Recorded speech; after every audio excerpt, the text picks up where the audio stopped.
नमस्कार दोस्तों, मैं अमित कुमार सिंह अन अकेडमी के इस लर्निंग प्लेटफॉर्म पे आपका स्वागत करता हूं। दोस्तों, क्रैक यूपीएससी सीएससी यह भारत का सबसे बड़ा लर्निंग प्लेटफॉर्म है। अगर आप हमारे चैनल यूपीएससी सीएससी हिंदी को जब सब्सक्राइब करेंगे तो यहाँ मिलेगा आपको डेली लाइव क्लास। यहाँ आपको मिलेगा daily live class, live test and quiz, structured course मिलेगा और अनलिमिटेड एक्सेस मिलेगा।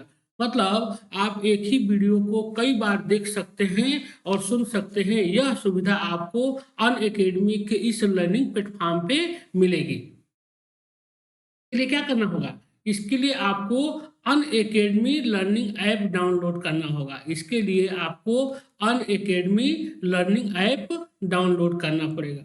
दोस्तों, हम अपने बारे में बता दूं कि मैं अमित कुमार सिंह दिल्ली विश्वविद्यालय से ग्रेजुएशन और पोस्ट ग्रेजुएशन किया हूं तथा विगत 5 वर्षों से दिल्ली और इलाहाबाद के विभिन्न कोचिंग संस्थानों से जुड़ा हुआ हूं, जहां मैं स्टैटिक जीके, करंट अफेयर्स और हिस्ट्री पढ़ाता रहा हूं। मैं यूपीएससी का 2 बार और यूपीपीएससी का मैंने 3 बार इंटरव्यू दिया हूं तथा अन्य स्टेट पीसीएसओ का मैं लगातार मेंस देता रहा हूं और आज भी दे रहा हूं। दोस्तों, बता दें कि अन अकेडमी आज एक ऐसा प्लेटफॉर्म है जहां भारत के सभी बेस्ट एजुकेटर जुड़े हुए हैं। चाहे वो किसी भी क्षेत्र से हो, कहीं से भी हो, वो सभी आज अन अकेडमी के इस प्लेटफॉर्म से जुड़े हुए हैं, जहां आप अपने मनपसंद एजुकेटर से अपनी पढ़ाई कर सकते हैं और अपने लक्ष्य को और अपने जीवन को एक सार्थक दिशा आप दे सकते हैं। दोस्त, यूपीएससी सीएससी हिंदी के चैनल पे जो भी सिलेबस है वो क्या है? कॉम्प्रिहेंसिव सिलेबस है। यूपीएससी सीएससी ऑप्शनल सब्सक्रिप्शन बता दें कि 1 महीने की जो फी है वो रखा गया है 5,000 रुपये। 6 महीने की जो फीस रखी गई है वह रखी गई है 22,500 रुपये। 12 महीने का जो सब्सक्रिप्शन रखा गया है 27,500 रुपये। 24 महीने का 40,000 रुपये और 36 महीने का जो सब्सक्रिप्शन रखा गया है वो रखा गया है 50,000 रुपये। लेकिन अगर आप हमारे कोड AKS001 जो हमारा कोड है, अगर आप उसको प्रयोग करते हैं तो आपको 10% का डिस्काउंट मिलेगा और आपको 1 महीने की जो फीस होगी वो लगेगी 4500 रुपये। 10% डिस्काउंट के साथ 4500 रुपये और 6 महीने का जो फीस है वो 22,500 की जगह पर 10% डिस्काउंट के साथ 20,250 रुपये और 12 महीने 1 साल का जो फीस है वो 27,500 की जगह पे 24,750 रुपये और 24 महीने मतलब 2 साल की जो फीस है वो 40,000 की जगह पे लगेगा आपको 10% डिस्काउंट के साथ 36,000 रुपये और 36 महीने 3 साल की जो फीस है वो 50,000 की जगह पर लगेगी 10% डिस्काउंट के साथ 45,000 रुपये। इसके लिए आपको क्या करना होगा? इसके लिए आपको हमारा कोड AKS001 जो हमारा कोड है इसको प्रयोग करना होगा। दोस्तों, हम बता दें कि यूपीएससी सीएससी हिंदी पे 2 तरह का कोर्स है। एक है प्लस कोर्स, दूसरा है आइकॉनिक कोर्स। प्लस कोर्स में आपको क्या क्या मिलेगा? प्लस कोर्स जो है इसमें आपको जो फीस का जो सब्सक्रिप्शन रखा गया है, इसमें रखा गया है फीस का सब्सक्रिप्शन 1 महीने की जो फीस है वो रखी गई है 9,000 रुपये। 3 महीने की जो फीस है वो है 22,500 रुपये। 6 महीने की जो फीस रखी गई है प्लस कोर्स के लिए वो रखा गया है 40,500 रुपये और 12 महीने का जो फीस रखा गया है वो रखा गया है 49,500 रुपये और 24 महीने की जो फीस रखी गई है मतलब 2 साल की जो फीस है वो है 72,000 रुपये और 36 महीने मतलब 3 साल की जो फीस रखी गई है वो रखी गई है 90,000।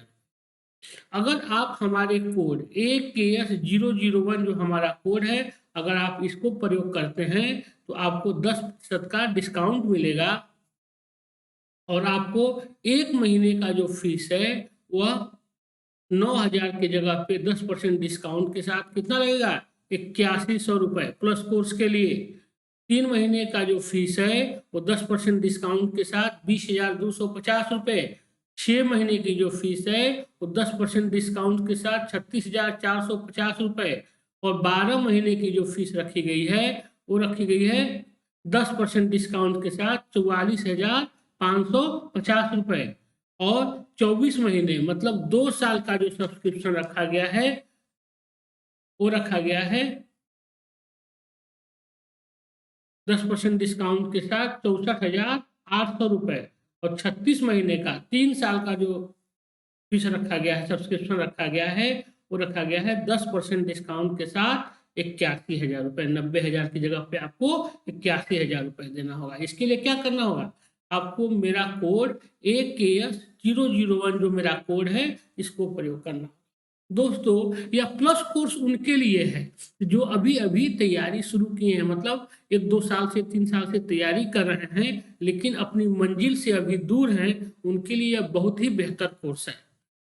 देखिए, क्योंकि सिविल की तैयारी जो होती है वो 1-2 दिनों में नहीं होती है। आपके लिए बहुत ही बेहतर कोर्स है। आप 2 साल या 3 साल में एडमिशन ले सकते हैं और इससे आपको प्रीलिम्स का, मेंस का, इंटरव्यू का, तीनों की तैयारी एक ही मंच पे, एक ही फीस के साथ और आपको अपने घरों में रहकर हो जाएगी।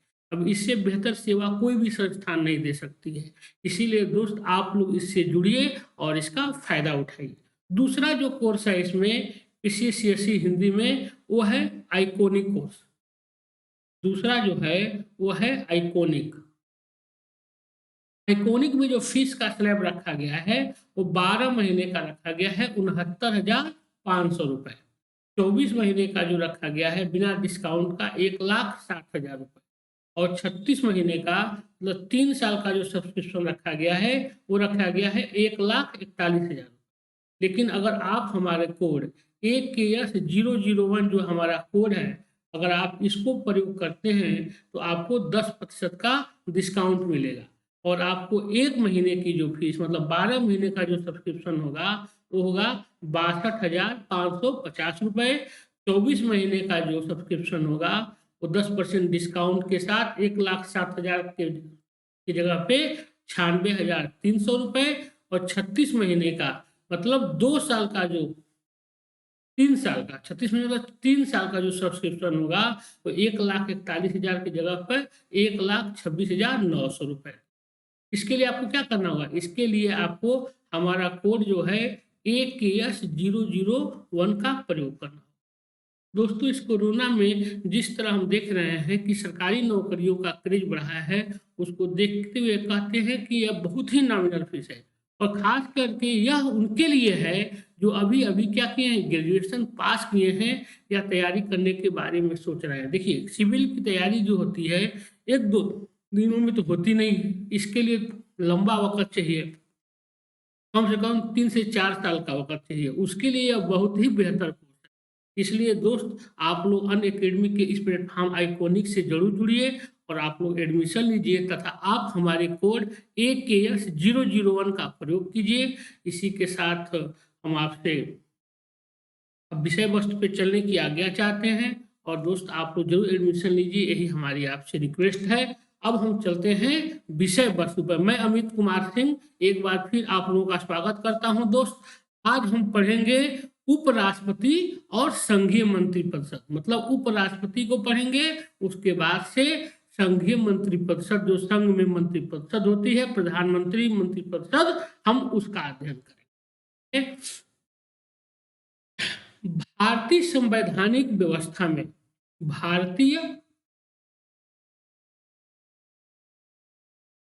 पहले हम पढ़ेंगे क्या? उपराष्ट्रपति। भारतीय संवैधानिक व्यवस्था में संवैधानिक पदों की वरीयता क्रम में राष्ट्रपति के बाद उपराष्ट्रपति को दूसरा स्थान दिया गया है। संविधान का अनुच्छेद 63 के अंतर्गत भारत में एक उपराष्ट्रपति का प्रावधान किया गया। देखिए क्या है, भारतीय संवैधानिक व्यवस्था में जो हायरार्की क्रम बनाया गया है, मतलब वरीयता सूची जो बनाई गई है, वरीयता सूची में उपराष्ट्रपति को राष्ट्रपति के बाद मतलब भारत में दूसरा सबसे महत्वपूर्ण व्यक्ति माना गया है। दूसरा सबसे महत्वपूर्ण पद माना गया है राष्ट्रपति। दूसरा जो वरीयता क्रम में इसको दूसरा अनुच्छेद दिया गया है और संविधान का अनुच्छेद 63 जो है वह कहता है कि भारत में क्या होगा? भारत में एक उपराष्ट्रपति होगा या भारतीय संविधान में अनुच्छेद 63 के अनुसार एक उपराष्ट्रपति का प्रावधान किया गया है। संविधान का अनुच्छेद 64 के अनुसार उपराष्ट्रपति राज्यसभा का पदेन सभापति भी होता है तथा वह अपनी पदावधि के दौरान अन्य कोई लाभ का पद ग्रहण नहीं कर सकते। देखिए वही सेम चीज है, क्योंकि राष्ट्रपति क्या है, राष्ट्रपति केवल राष्ट्रपति के पद का निर्वहन करता है, लेकिन उपराष्ट्रपति के साथ साथ वह राज्यसभा का पदेन सभापति भी होता है। वह राज्यसभा का पदेन सभापति भी होता है। या किसमें कहा गया है, अनुच्छेद 64। देखिए बहुत बार परीक्षाओं में पूछा गया है, 63, 64 ये सब इंपॉर्टेंट। उपराष्ट्रपति, राष्ट्रपति, राज्यपाल, मंत्रिपरिषद, इनके जो मंत्री वो है अनुच्छेद है, ये एग्जाम की दृष्टि से बहुत ही महत्वपूर्ण होते हैं। देखिए आपको तो इसको दूरी इसी भी याद रखना चाहिए, क्योंकि प्रीलिम्स की दृष्टि से भी और मेंस की दृष्टि से आप स्टेट पीसीआई देते होंगे, उसमें बहुत फैक्ट डालना पड़ता है। आप अनुच्छेद डालेंगे, लिखेंगे तो एग्जामिनर को ये लगता है, कॉपी जो चेक करता है कि लड़का जो है वह जानता है ये चीजों को। लिखना आपको वही चीज है, लेकिन आप अनुच्छेद डाल दीजिएगा तो थोड़ी सी कॉपी आपकी बाकी लोगों से अलग हो जाती है। यही बस करना है। इसलिए अनुच्छेद तो भाई देखिए वही चीज हो गया ना कि आप साइंस के स्टूडेंट हैं, मैथ के स्टूडेंट हैं, पता चलता है कि मैथ नहीं आ रहा है, तो वही चीज है। आप अगर पॉलिटी पढ़ रहे हैं तो अनुच्छेद तो आपको याद रहने ही चाहिए, खास करके सभी अनुच्छेद नहीं तो महत्वपूर्ण जो अनुच्छेद हैं वो तो आपको याद ही रहने चाहिए।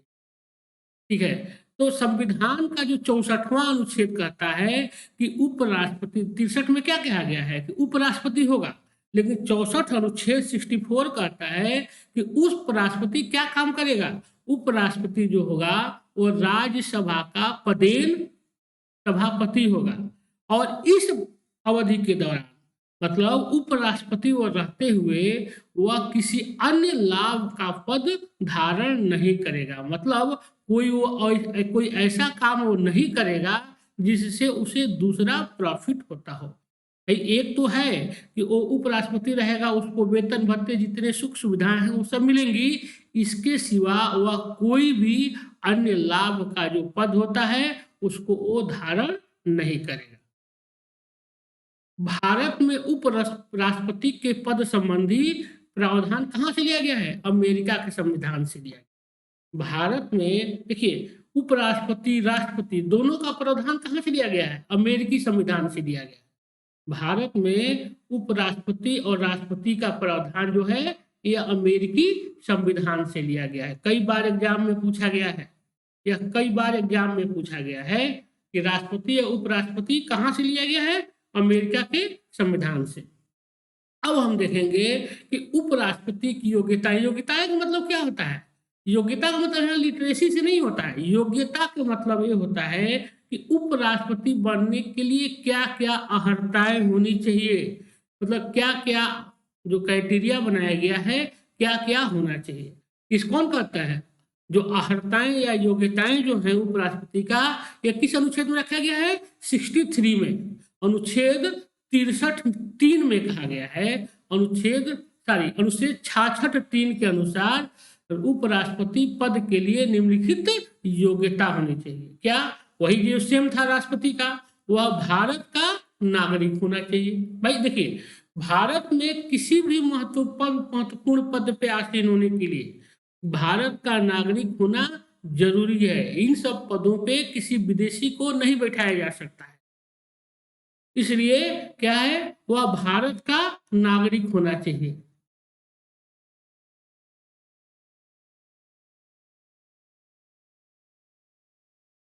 वह 35 वर्ष की आयु पूरी कर चुका हो। तीसरा, वह राज्यसभा का सदस्य निर्वाचित होने की योग्यता रखता हो। वह जैसे क्या था, राष्ट्रपति के साथ क्या था, राष्ट्रपति जो था वह लोकसभा का सदस्य निर्वाचित होने की योग्यता रखता हो, वह राष्ट्रपति बन सकता था। उसकी भी आयु वहां भी 35 वर्ष थी, वह भारत का नागरिक हो। उसी तरह क्योंकि उपराष्ट्रपति राज्यसभा का पदेन अध्यक्ष होता है, इसीलिए कहा गया है कि उपराष्ट्रपति बनने के लिए क्या होना चाहिए, वह भारत का नागरिक होना चाहिए। उसकी आयु जो है कम से कम 35 वर्ष हो, वह राज्यसभा का सदस्य निर्वाचित होने की योग्यता रखता है। वह संघ सरकार, किसी राज्य सरकार या उसके अधीन स्थानीय संस्था आदि का वेतन भोगी कर्मचारी न हो, उसे अन्य कोई आर्थिक लाभ प्राप्त न होता। अरे मतलब क्या हुआ कि वह संघ सरकार, किसी राज्य सरकार या उसके अधीन स्थानीय संस्थाएं जो हैं, मतलब जो सरकार जो क्या है, वह कोई सरकारी कर्मचारी न हो। कहने मतलब क्या हुआ, देखिए कोई भी सरकारी कर्मचारी उपराष्ट्रपति बन सकता है, लेकिन कब बन सकता है, उसको अपने उस पद से विमुक्त होना पड़ेगा, पहले इस्तीफा देना होगा, तब वह बन सकता है। उस पद पे रहते हुए, आसीन रहते हुए वह उपराष्ट्रपति का पद धारण नहीं कर सकता। ये वही चीज कह रहा है कि वह संघ सरकार, वह संघ सरकार, किसी राज्य सरकार या उसके अधीन स्थानीय संस्था का वेतन भोगी कर्मचारी न हो, उसे अन्य कोई आर्थिक लाभ प्राप्त न हो। मतलब क्या, जिस समय वह उपराष्ट्रपति निर्वाचित हो रहा है, वह कोई अन्य आर्थिक लाभ के पद पे न हो। अब आर्थिक लाभ के पद का मतलब क्या होता है, नौकरी भी होता है और बिजनेस भी होता है। अगर वह बिजनेस भी कर रहा है तो वह भी आर्थिक लाभ का ही पद माना है। अगर इस दौरान वह उपराष्ट्रपति या अपने किसी पद पर निर्वाचित हो जाता है, तो कोर्ट के द्वारा उसकी योग्यता की नियुक्ति को रद्द किया जाता ही है, किया जा सकता है। वह संसद के किसी सदन या किसी राज्य के विधानमंडल का सदस्य न हो। कहने का मतलब क्या हुआ कि वह जिस समय उपराष्ट्रपति निर्वाचित हो रहा है, सदस्य बनने की तो योग्यता रखता हो, लेकिन वह किसी भी संसद के किसी भी सदन का क्या हो, सदस्य न हो, और किसी विधानमंडल का भी वह सदस्य न हो। यदि उपराष्ट्रपति निर्वाचित होते समय वह इनमें से किसी का सदस्य हो, तो निर्वाचित होने के पश्चात वह स्थान रिक्त समझा जाता है। मान लीजिए कि अगर वह उपराष्ट्रपति जो है, वह राष्ट्रपति बनने से पहले किसी राज्य विधानमंडल का सदस्य है, या कहीं का राज्यपाल है, चाहे जो भी वो पद पे आसीन है, निर्वाचित होने के बाद अगर वह उपराष्ट्रपति निर्वाचित होता है, तो वह उसी समय से वो जिस पद पे पहले था उसको रिक्त समझ लिया जाता है। मतलब वह इस्तीफा दे चुका है, यह ऐसा मान लिया जाता है। तो उपराष्ट्रपति बनने के लिए जो गारंटी राशि रखी गई है, जमानत राशि रखी गई है। जैसे क्या था, राष्ट्रपति रखने के लिए भी था 25,000 रुपए जमा करना पड़ता था, उसी तरह इनकी भी जमानत राशि क्या थी, गारंटी राशि क्या, कितना रिजर्व बैंक में या सरकारी संस्थाओं में रखना पड़ता है, उसकी जानते हैं। जमानत राशि उपराष्ट्रपति के प्रत्येक उम्मीदवार को भारतीय रिजर्व बैंक में 15,000 रुपए जमानत राशि के रूप में जमा करना आवश्यक। मतलब क्या है कि उपराष्ट्रपति का चुनाव लड़ने के लिए जमानत राशि के तौर पे रिजर्व बैंक ऑफ इंडिया या भारत के अन्य वित्तीय संस्थाओं में 15,000 रुपए जमानत राशि के रूप में जमा करना पड़ता। अगर वह कुल मत का जो भी मत है, अगर वो कुल मत का 1/6 से कम मत पाता है, तो उसकी जमानत राशि क्या हो जाती है, जब्त हो जाती है। यही होती है जमानत राशि, कितना, 15,000 रुपए। देखिए प्रीलिम्स के अनुसार ये पूछ सकता है कि उपराष्ट्रपति के चुनाव लड़ने के लिए उम्मीदवार को जमानत राशि के रूप में कितना रखना पड़ता है, तो है 15,000 रुपए। अब उपराष्ट्रपति का निर्वाचन हम पढ़ेंगे। उपराष्ट्रपति का निर्वाचन,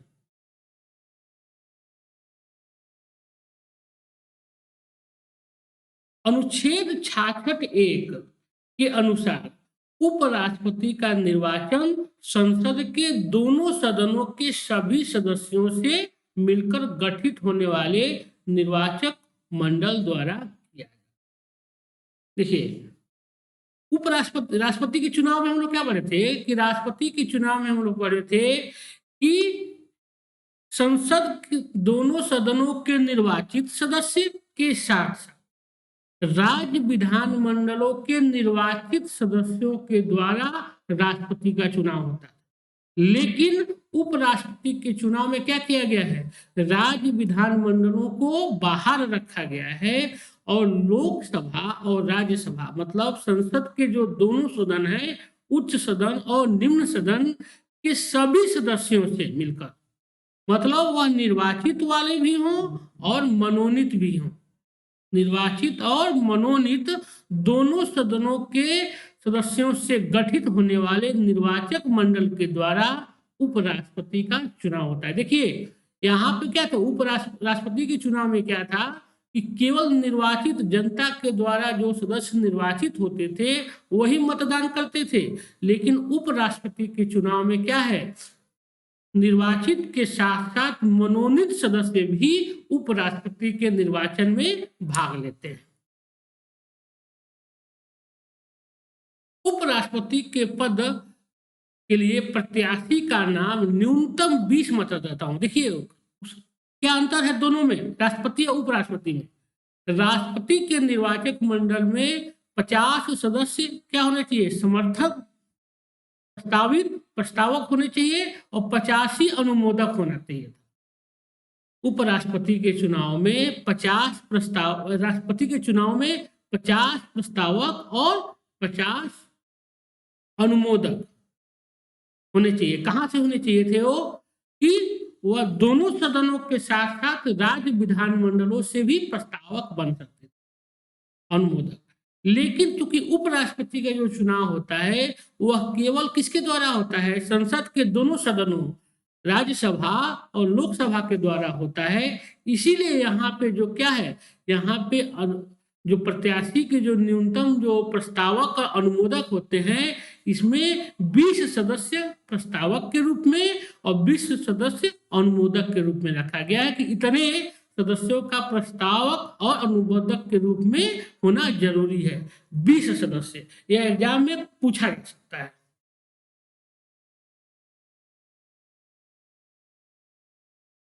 उपराष्ट्रपति पद के लिए प्रत्याशी का नाम न्यूनतम 20 मतदाताओं द्वारा प्रस्तावित और न्यूनतम 20 मतदाताओं द्वारा अनुमोदित होना अनिवार्य है। मतलब वही बताया अभी जो कि 20 प्रस्तावक होने चाहिए और 20 अनुमोदक होना चाहिए। कम से कम इनके चुनाव में 20 प्रस्तावक और 20 अनुमोदक होने अनिवार्य है। उपराष्ट्रपति का निर्वाचन गुप्त मतदान प्रणाली के माध्यम से आनुपातिक प्रतिनिधित्व प्रणाली के अनुसार एकल संक्रमणीय मत प्रणाली के द्वारा। देखिए यहाँ भी वही चीज है, सेम लगता है जो राष्ट्रपति में, कि एकल मत प्रणाली के द्वारा गुप्त मतदान होता है। उपराष्ट्रपति का भी चुनाव राष्ट्रपति के चुनाव की तरह क्या है, गुप्त मतदान होता है और एकल संक्रमणीय मत के द्वारा होता है। अनुपातिक प्रतिनिधित्व माध्यम मतलब वही क्या कि एक वोट का जो निकाला गया था फार्मूला, जो कि संसद के सदस्यों का जो वोट का मूल्य होता है, उसी अनुपात से उपराष्ट्रपति का भी चुनाव उसी तरह होता है, एकल संक्रमणीय मत प्रणाली के अनुसार। उपराष्ट्रपति के निर्वाचक मंडल में संसद के दोनों सदनों के निर्वाचित और मनोनीत दोनों सदस्य सम्मिलित होते हैं, किंतु राज्य विधानसभा के सदस्य इसमें भाग नहीं लेते। भाई अभी तो हम बताए ही पहले ही बता दिए क्या कि उपराष्ट्रपति का जो चुनाव होता है, उपराष्ट्रपति के चुनाव में केवल संसद के ही सदस्य भाग लेते हैं, मतलब दोनों सदनों के, लोकसभा के और राज्यसभा के, और सभी सदस्य चाहे वह मनोनीत हो या निर्वाचित है, दोनों। विधानसभा इससे अलग रहती है, इसीलिए उपराष्ट्रपति का जो निर्वाचक मंडल जो बनता है उसमें दोनों सदनों के निर्वाचित और मनोनीत सदस्य ही सम्मिलित होते हैं। राज्य विधानमंडलों के सदस्य इसमें सम्मिलित नहीं होते हैं। लेकिन राष्ट्रपति के चुनाव में हम देखते हैं, जो पिछले क्लास में हम पढ़े हैं, उसमें निर्वाचक मंडल में 50 प्रस्तावक और 50 अनुमोदक में क्या राज्यसभा लोकसभा के साथ साथ विधान मंडलों के भी सदस्य सम्मिलित होते थे। लेकिन उपराष्ट्रपति में 20 प्रस्तावक होते हैं और 20 अनुमोदक होते हैं। दोनों कहाँ से होते हैं? राज्यसभा से और केवल लोकसभा से होते हैं। उपराष्ट्रपति की पदावधि, उपराष्ट्रपति की पदावधि मतलब कितने समय तक उपराष्ट्रपति जो होता है अपने पद पे आसीन रहता है।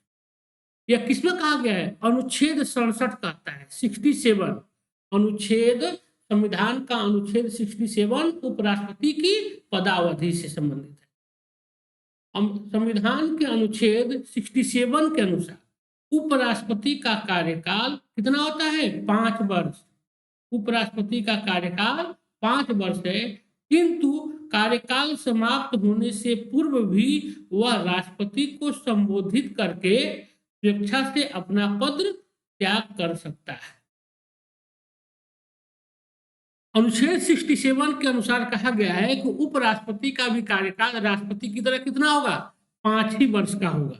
लेकिन अगर किसी कारणवश वह अपने पद से मुक्त होना चाहता है तो वह राष्ट्रपति को संबोधित करते हुए राष्ट्रपति को अपना इस्तीफा सौंप सकता है। वह अपनी स्वेच्छा से अपना पद त्याग कर सकता है। किसको संबोधित करना होगा? मतलब उसको अपना जो त्याग पत्र है वह राष्ट्रपति के नाम जारी करना होगा, देना होगा, राष्ट्रपति के नाम देना होगा।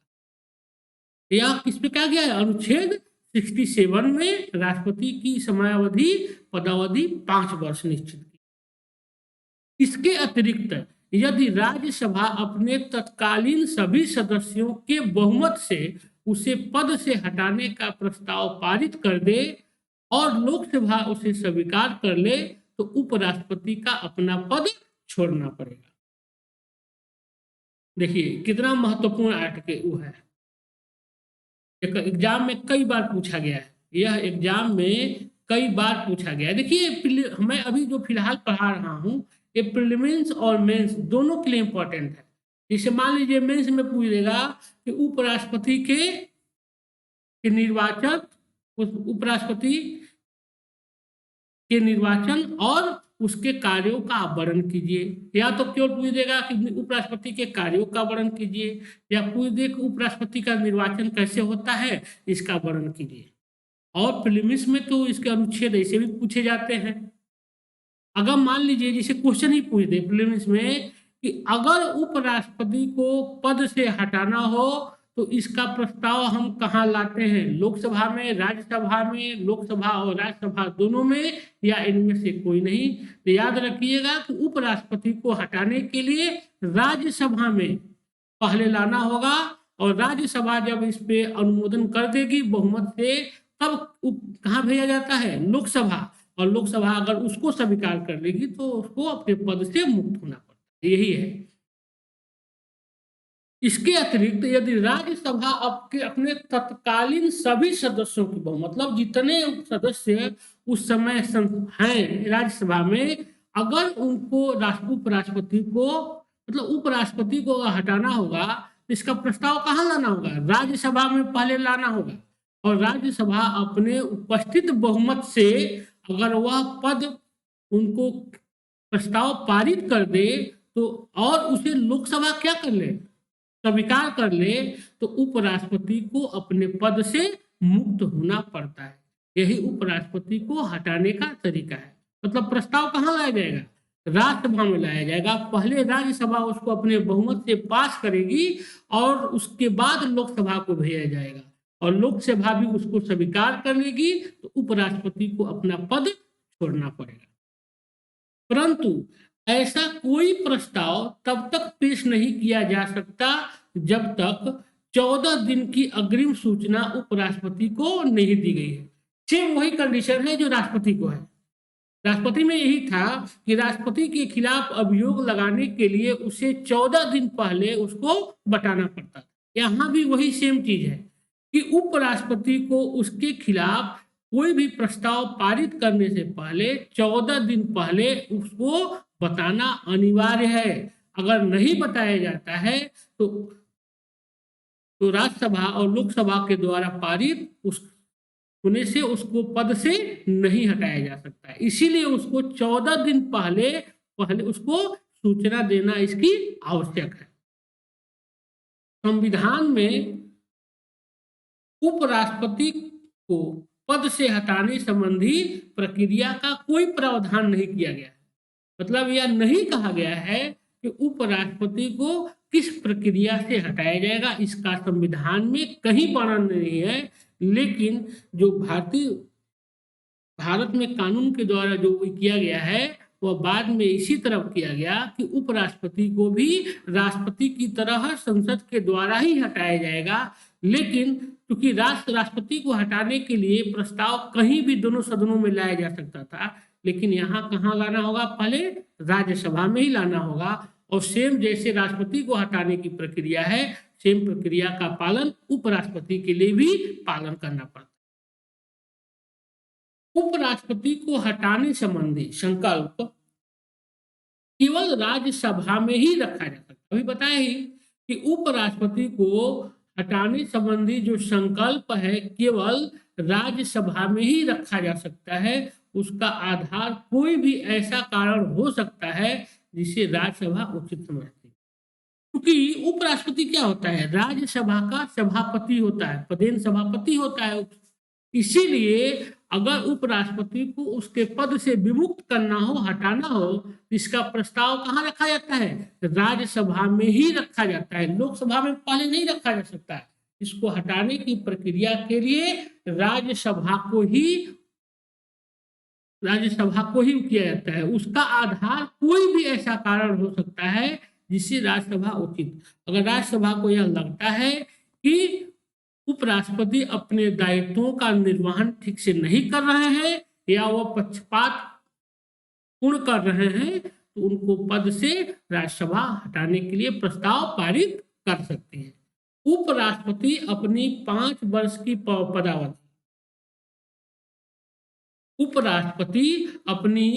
वर्ष की पदावधि के पूर्ण होने के पश्चात भी पद पर बना रह सकता है जब तक उसका उत्तराधिकारी पद ग्रहण न कर ले। मान लीजिए कि अगर उपराष्ट्रपति का कार्यकाल पूरा हो गया है लेकिन अगले उपराष्ट्रपति का चुनाव नहीं हुआ है, तो ऐसा नहीं है कि वो 5 साल पूर्ण होने के बाद इस्तीफा दे देगा। जब तक अगला उपराष्ट्रपति का चुनाव नहीं हो जाएगा तब तक वह अपने पद पे बना रहेगा। ऐसा संविधान में प्रावधान किया गया है। मतलब वो इस्तीफा नहीं दे देगा, ये नहीं कि 5 साल पूरा हो गया तो पद से इस्तीफा दे दिया।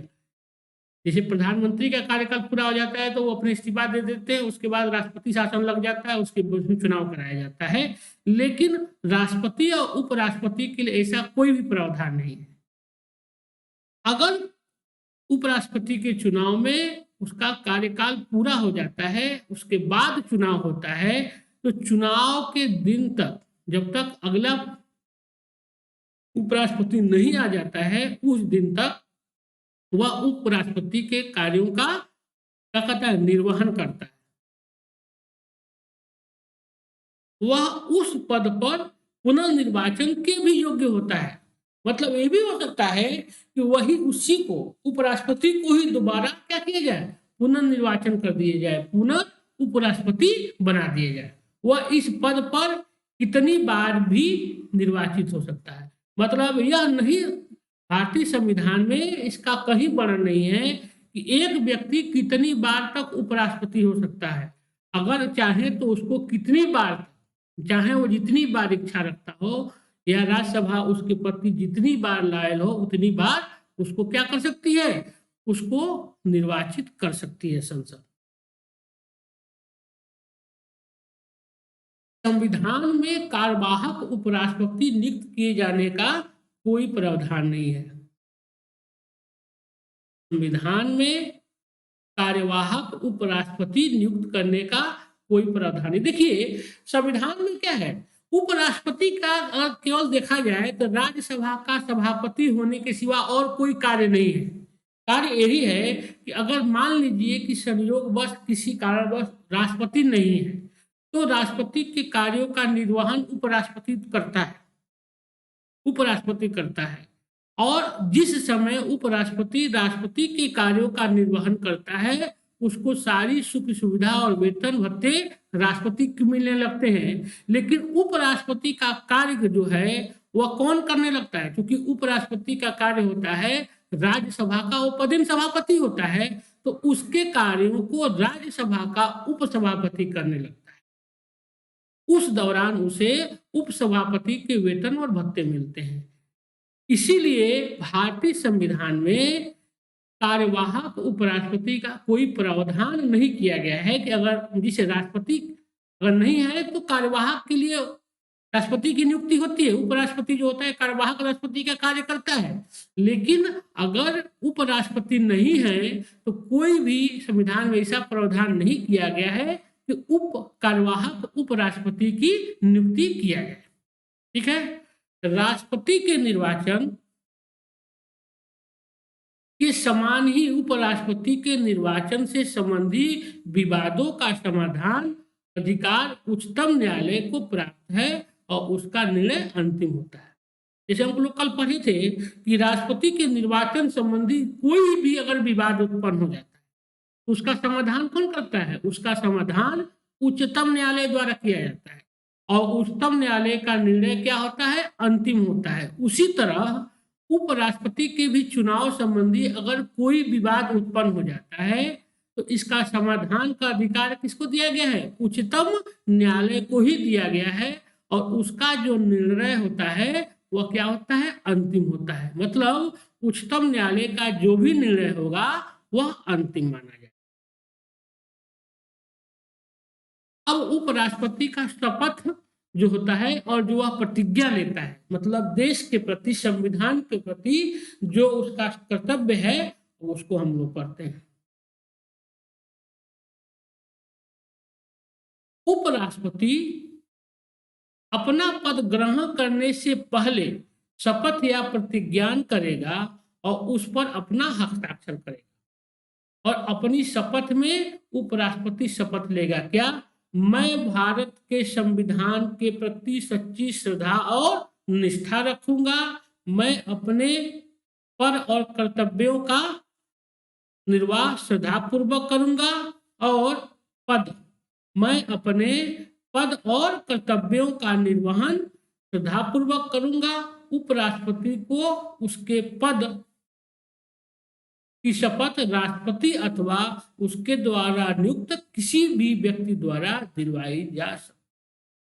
क्या मतलब?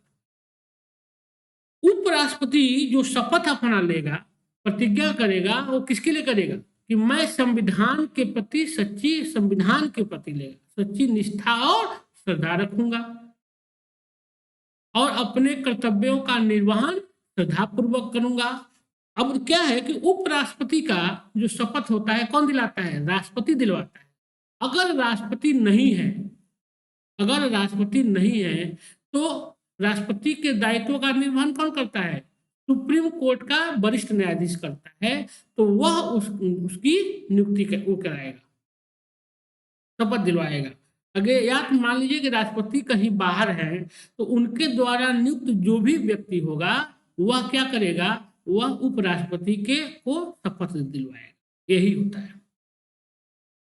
उपराष्ट्रपति के भी वेतन और भत्ते क्या हैं, कहां से दिए जाते हैं, इसको हम नमस्कार एक बार फिर आप लोगों को मैं अमित कुमार सिंह आप लोगों का स्वागत करता हूं। दोस्त, आप हमारे वीडियो को जरूर लाइक कीजिए और हमारे चैनल यूपीएससी सीएससी हिंदी को जरूर सब्सक्राइब कीजिए तथा आप हमारा कोड AKS001 जो हमारा कोड है आप उसके माध्यम से एडमिशन जरूर लीजिए, जिससे आपका और हमारा साथ लंबा चल सके। दोस्तों, हम यहाँ जो भी पढ़ रहे हैं फिलहाल एनसीईआरटी पढ़ रहे हैं, एनसीईआरटी बेस्ड पढ़ रहे हैं। इसलिए आप लोग के लिए देखिए एनसीईआरटी क्या होता है। एनसीईआरटी किसी भी सिविल सेवा की तैयारी, कोई भी तैयारी करनी हो, खास करके सिविल सेवा की तैयारी करनी हो, पीसीएस की तैयारी करनी हो, उसके लिए क्या है? बेस होता है।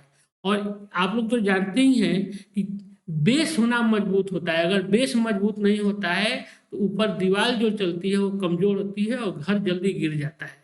तो बेस मजबूत होना ज्यादा। देखिए, अगर आप बेस एक बार मजबूत कर लिए बाकी चीज तो आप ऐसे ही संभाल ले जाएंगे। देखिए, परीक्षा पास करने के लिए क्या है, बेस मजबूत होना जरूरी है। ये नहीं कि हम इधर उधर से ऊपर ऊपर पढ़ लिए, बेस हमारा मजबूत ही नहीं है। अगर आप जिसे राष्ट्रपति का, उपराष्ट्रपति का, संसद का, भी हम लोग मूल अधिकार पीछे पढ़े हैं, नीति निर्देशक तत्व पढ़े हैं, आप उनकी मोटा मोटी जो क्रक्स है अगर आप उसको समझ लिए तो बाकी चीजों को तो आप ऐसे भी समझ लीजिएगा, कोई मतलब ही नहीं रहेगा। इसलिए बेस मजबूत होना ज्यादा जरूरी है और इसके लिए सबसे बेस्ट है एनसीईआरटी। तो हम लोग फिलहाल एनसीईआरटी ही पढ़ रहे हैं और इसी के साथ हम फिर चलते हैं अपने विषय वस्तु पे। हम पढ़ेंगे।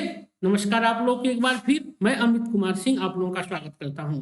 अब हम पढ़ेंगे उपराष्ट्रपति के वेतन भत्ते कितने दिए जाते हैं और कहां से दिए जाते हैं इसके बारे में। उपराष्ट्रपति राज्यसभा का क्या होता है, पदेन सभापति होता है।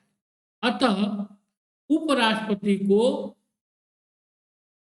राज्यसभा के सभापति का वेतन दिया जाता है। उसे उपराष्ट्रपति होने के कारण पद का वेतन नहीं दिया जाता। क्या मतलब होगा, राष्ट्रपति जो होता है, उपराष्ट्रपति क्या होता है, राज्यसभा का पदेन सभापति होता है, वो उन्हीं कार्यों का निर्वहन करता है। इसीलिए उसे जो वेतन दिए जाते हैं वह उपराष्ट्रपति के नहीं दिए जाते हैं, राज्यसभा के पदेन सभापति होने के कारण उसको वेतन और भत्ते दिए जाते हैं। यह कई बार परीक्षा में पूछा जा सकता है, आप लोग इसको नोट कर लीजिएगा कि पूछा जा सकता है कि उपराष्ट्रपति को वेतन और भत्ते जो दिए जाते हैं वह किस पद के दिए जाते हैं, तो उसको राज्यसभा का पदेन सभापति होने के लिए दिए जाते हैं, न कि उपराष्ट्रपति होने के लिए दिए जाते हैं। वर्तमान में उपराष्ट्रपति का राज्यसभा सभापति के रूप में मासिक वेतन 4 लाख रुपए। कई बार एग्जाम में पूछा गया है राष्ट्रपति और उपराष्ट्रपति का वेतन। तो राष्ट्रपति का वेतन हम लोग देख रहे थे कि 5 लाख रुपए था, उसी तरह उपराष्ट्रपति का जो मासिक वेतन है उपराष्ट्रपति के रूप में नहीं, राज्यसभा के पदेन अध्यक्ष के रूप में उसे 4 लाख रुपए मासिक वेतन दिया जाता है। यह वेतन भारत के संचित निधि से पर निर्धारित होता है, मतलब भारत की संचित निधि से यह उनको वेतन दिया जाता है। जैसे राष्ट्रपति को भी कहां से दिया जाता था, संचित निधि से ही दिया जा रहा था, उसी तरह उपराष्ट्रपति को भी भारत की संचित निधि से ही वेतन दिया जाता है। देखिए, उपराष्ट्रपति, राष्ट्रपति जो हुए, फिर आपको सुप्रीम कोर्ट के जो न्यायाधीश हैं, इनके वेतन भत्तों को किसी भी आपात स्थिति में भी रोका नहीं जा सकता है, क्योंकि इनके वेतन भत्ते भारत की संचित निधि से दिए जाते हैं। तो हम देखेंगे कि राष्ट्रपति के क्या, उपराष्ट्रपति के क्या कार्य हैं और उनकी शक्तियां।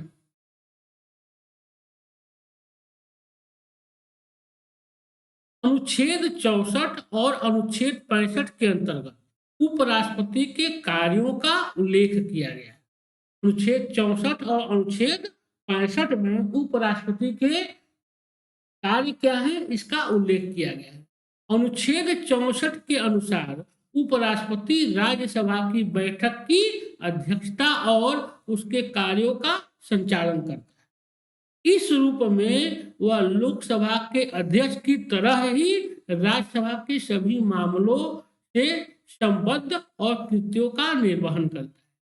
अनुच्छेद 64 कहता है कि उपराष्ट्रपति जो होगा वह राज्यसभा का पदेन सभापति होगा और उस दौरान वह लोकसभा के अध्यक्ष की तरह ही राज्यसभा के भी, जिसे लोकसभा का अध्यक्ष लोकसभा के सभी कृत्यों के पर निर्वहन करता है, उसी तरह उपराष्ट्रपति भी राज्यसभा का पदेन सभापति होने के कारण राज्यसभा के सभी मामलों के संबद्ध कृत्यों का निर्वहन करेगा। यह कहता है अनुच्छेद 64। दूसरा, सदन में प्रस्तुत विधेयक पर विचार विमर्श करवाता है। उपराष्ट्रपति दूसरा क्या काम करता है कि राज्यसभा में प्रस्तुत विधेयक पर विचार विमर्श करवाता है और इसके पश्चात विधेयक के संबंध में मतदान कराता है तथा उसका परिणाम घोषित होता है। मतलब क्या है कि बताया जा रहा है कि राज्यसभा के सभापति के रूप में क्या वो काम करता है। ठीक है, पहला तो काम करता है कि वो राज्यसभा की कृत्यों के प्रति क्या होता है, निर्वहन करता है अपना। दूसरा कहता है कि वह अगर कोई विधेयक सरकार के द्वारा राज्यसभा में प्रस्तुत किया जाता है तो उस पर वो क्या करता है, विचार विमर्श करवाता है और इसके पश्चात विधेयक पर वह मतदान कराता है और उसका परिणाम घोषित करता है। यह काम भी है उपराष्ट्रपति का। वह राज्यसभा द्वारा पारित विधेयकों पर हस्ताक्षर भी करता है। अगर विधेयक पारित हो जाते हैं राज्यसभा के द्वारा बहुमत से तो वह उन विधेयकों पर क्या करता है, दस्तखत करता है, हस्ताक्षर करता है। वह राज्यसभा के विशेषाधिकारों का उल्लंघन करने वाले सदस्यों को दंडित करता है। मतलब क्या हुआ, जो राज्यसभा के नियम कानून है, विशेष अधिकार है, अगर कोई सदस्य उसका उल्लंघन करता है, जैसे मान लीजिए कि विधेयक को फाड़ देना या वहां पे क्या करना, गाली गलौज करना, जो एक मतलब सभ्य मर्यादा के बाहर की चीजें हैं, अगर वह उसको कोई सदस्य पालन करता है तो उसको दंडित करने का अधिकार उपराष्ट्रपति को या मतलब राज्यसभा के पदेन सभापति को है। वह क्या करता है, लिखते नहीं है आप लोग, हमेशा अक्सर सुनते हैं कि सांसदों को निलंबित करके 6 सप्ताह के लिए या 2 सप्ताह के लिए या सदन के वर्तमान सत्र जो चल रहा है उसके लिए निलंबित कर दिया जाता है। इसीलिए किया जाता है कि वह क्या करते हैं, जो राज्यसभा के जो विशेषाधिकार हैं उसके वह उल्लंघन करते हैं, तभी ऐसा दंडित उनको किया जाता है। अब हम देखेंगे खास करके प्रीलिमिनरी से संबंधी कुछ महत्वपूर्ण अनुच्छेद है, उसको हम लोग देख लेते हैं। उपराष्ट्रपति से संबंधित अनुच्छेद क्या क्या है देख लेते हैं, खास करके प्रीलिमिनरी के अनुसार। प्रीलिमिनरी के अनुसार जो इंपॉर्टेंट है, अनुच्छेद 63। देखिए मुझे एक जगह बॉक्स में देने का यही मतलब है कि आपको एक ही जगह से मिल जाए टीटी के लिए। अनुच्छेद 63 क्या कहता है कि भारत में एक उपराष्ट्रपति होगा। अनुच्छेद 63 के अनुसार भारत में एक उपराष्ट्रपति होगा।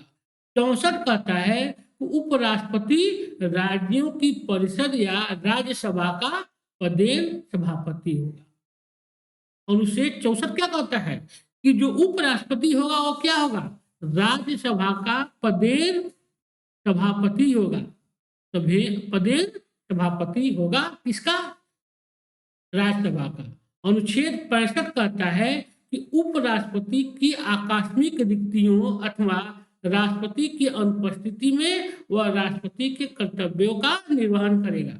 अनुच्छेद 65 के अनुसार अगर राष्ट्रपति उपस्थित नहीं है तो राष्ट्रपति के कार्यों का निर्वहन कौन करेगा, उपराष्ट्रपति करेगा। यह अनुच्छेद 65 कहता है। और अनुच्छेद 66 के अनुसार उपराष्ट्रपति के चुनाव की जो प्रक्रिया है वह अनुच्छेद 66 में दी गई है। अनुच्छेद 67 है कि उपराष्ट्रपति का कार्यकाल कितना होगा, 5 वर्ष जो है, इसका वर्णन कहाँ मिलता है, अनुच्छेद 67 में। अनुच्छेद 67। अनुच्छेद 68 कहता है कि उपराष्ट्रपति कार्यालय की रिक्त की पूर्ति के लिए चुनाव का समय निर्धारण तथा आकस्मिक रिक्ति की पूर्ति के लिए चुने गए व्यक्ति का कार्यकाल के बारे में बात करता है। और 69 उपराष्ट्रपति द्वारा शपथ, मतलब उपराष्ट्रपति का शपथ किसमें है, 69 में। और 71 जो है अन्य आकस्मिकताओं में राष्ट्रपति के कर्तव्यों का जो निर्वहन करता है उसका वर्णन किया गया है 70 में। और 71 उपराष्ट्रपति के चुनाव संबंधी अथवा उससे संबंधित विषय जो है वो कहाँ पे दिए गए हैं, वो अगर उसपे विवाद होता है तो उसके निपटारा वो दिया गया है 71 में। इस तरह हम देखते हैं कि अनुच्छेद 63 से लेकर और अनुच्छेद 71 तक यह किसके लिए है, यह उपराष्ट्रपति के निर्वाचन, उसके वेतन भत्ते, उसके शपथ ग्रहण और उसके संबंधित हैं। उपराष्ट्रपति से संबंधित जो अनुच्छेद हैं वह है 63 से लेकर और 71 तक के अनुच्छेद जो संविधान में रखे गए हैं यह उपराष्ट्रपति से संबंधित है।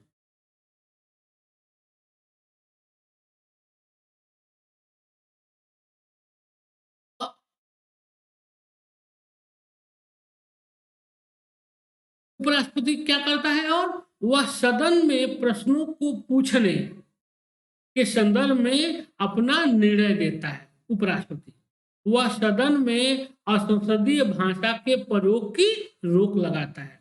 अगर किसी सदस्य के द्वारा क्या किया जाता है, असंसदीय भाषा का प्रयोग किया जाता है तो उसमें प्रतिबंध भी लगाता है। कौन? उपराष्ट्रपति, राष्ट्रसभा के पदेन अध्यक्ष होने के नाते।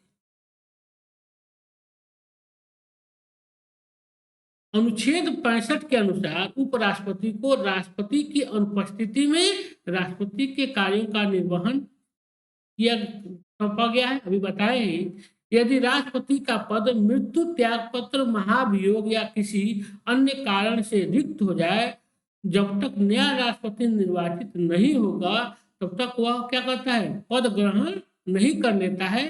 तब तक उसके कार्यों का, राष्ट्रपति के कार्यों का दायित्व कौन निभाता है?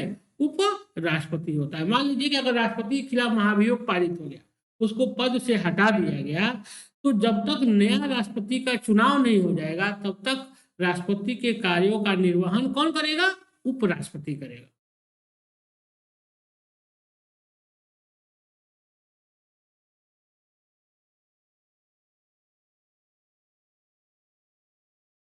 जब उपराष्ट्रपति राष्ट्रपति के रूप में कार्य करता है या राष्ट्रपति के कृत्यों का निर्वाह करता है, तब उसे राष्ट्रपति की समस्त शक्तियां, उन्मुक्तियां और विशेषाधिकार प्राप्त होते हैं। कहने का मतलब क्या हुआ कि अगर उपराष्ट्रपति जब तक राष्ट्रपति के कार्यों का निर्वहन करता है, मान लीजिए कि राष्ट्रपति बीमार है या वो देश के बाहर हैं या उनकी मृत्यु हो गई है या उनको पद से हटा दिया गया है, तो उनके कार्यों का निर्वहन उपराष्ट्रपति करता है। उस दौरान उसको जितने भी विशेष अधिकार मिलते हैं वह किसके मिलते हैं? वो राष्ट्रपति के मिलने लगते हैं।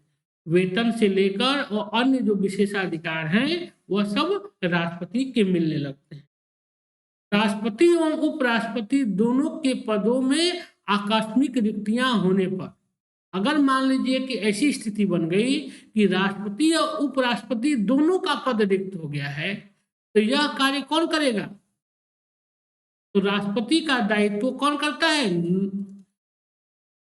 ये उच्चतम न्यायालय का मुख्य न्यायाधीश।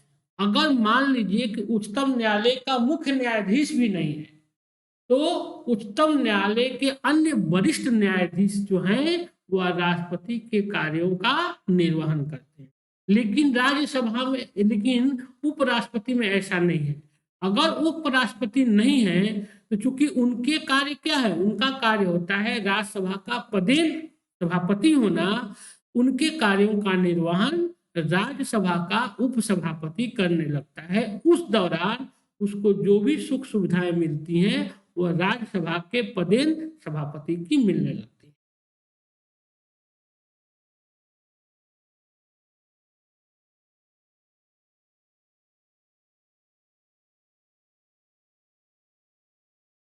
जब उपराष्ट्रपति कार्यवाहक राष्ट्रपति के रूप में कार्य करता है तब वह राज्यसभा के सभापति के कर्तव्यों का पालन नहीं करता। भाई मतलब देखिए क्या है, एक साथ दो पद तो धारण कर नहीं सकता है, एक साथ वह दो पद धारण नहीं कर सकता है। इसलिए जब वह राष्ट्रपति के पद का दायित्व निभाता है तो उपराष्ट्रपति, मतलब जो उसका उपराष्ट्रपति का कार्य काम है, क्या काम है? उपराष्ट्रपति का एक ही काम है केवल कि वह राज्यसभा का पदेन सभापति होता है। वह उन दायित्वों का निर्वहन नहीं करता है, उसके उस दायित्व का निर्वहन राज्यसभा का उपसभापति करने लगता है।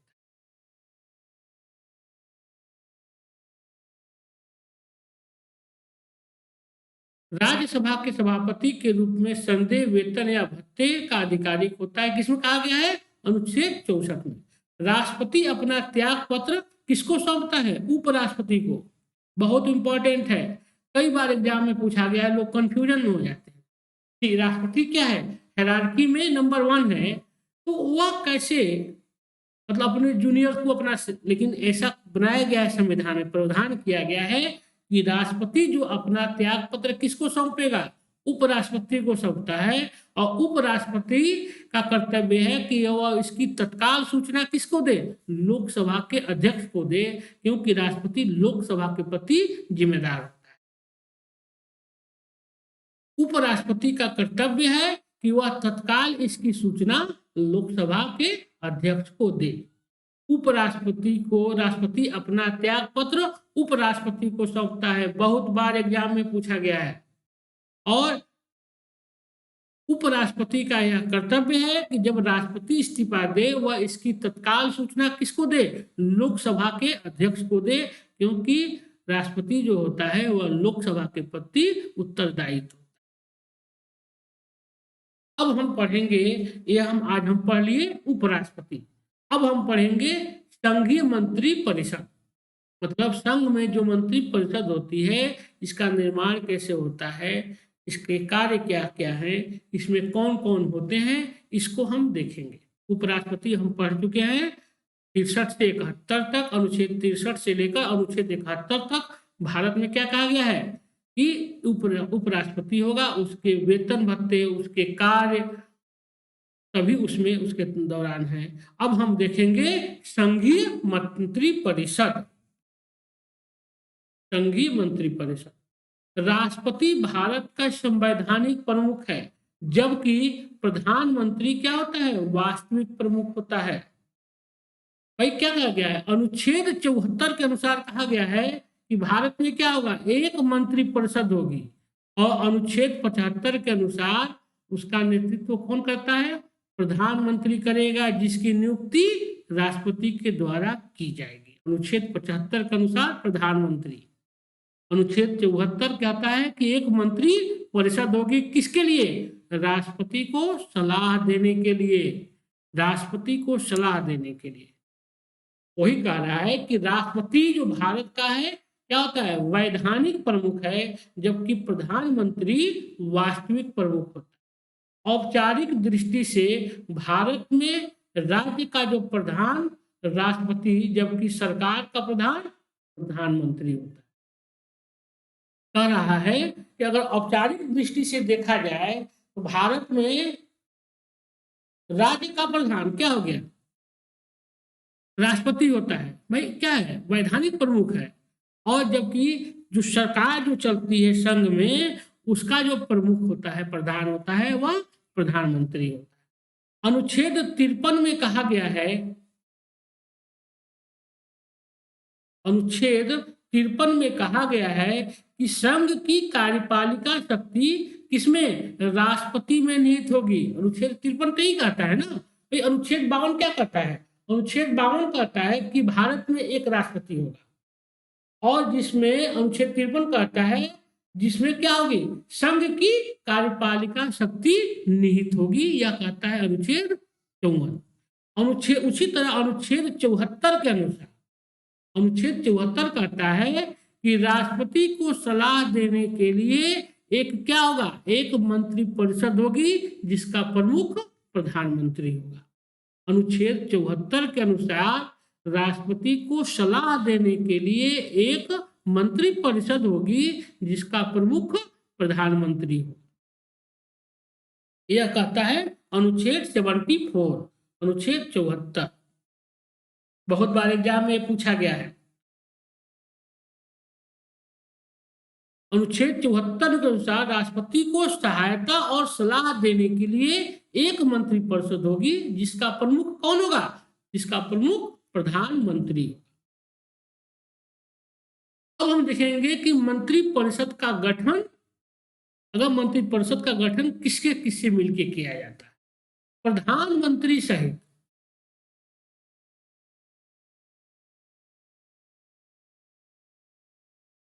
प्रधानमंत्री सहित सभी प्रकार के मंत्री, कैबिनेट मंत्री, राज्य मंत्री, उप मंत्री और स्वतंत्र प्रभार के मंत्रियों से मिलकर क्या बनता है, मंत्री परिषद का निर्माण होता है। देखिए दोनों बहुत अंतर है, किसमें, कैबिनेट में और मंत्री परिषद में।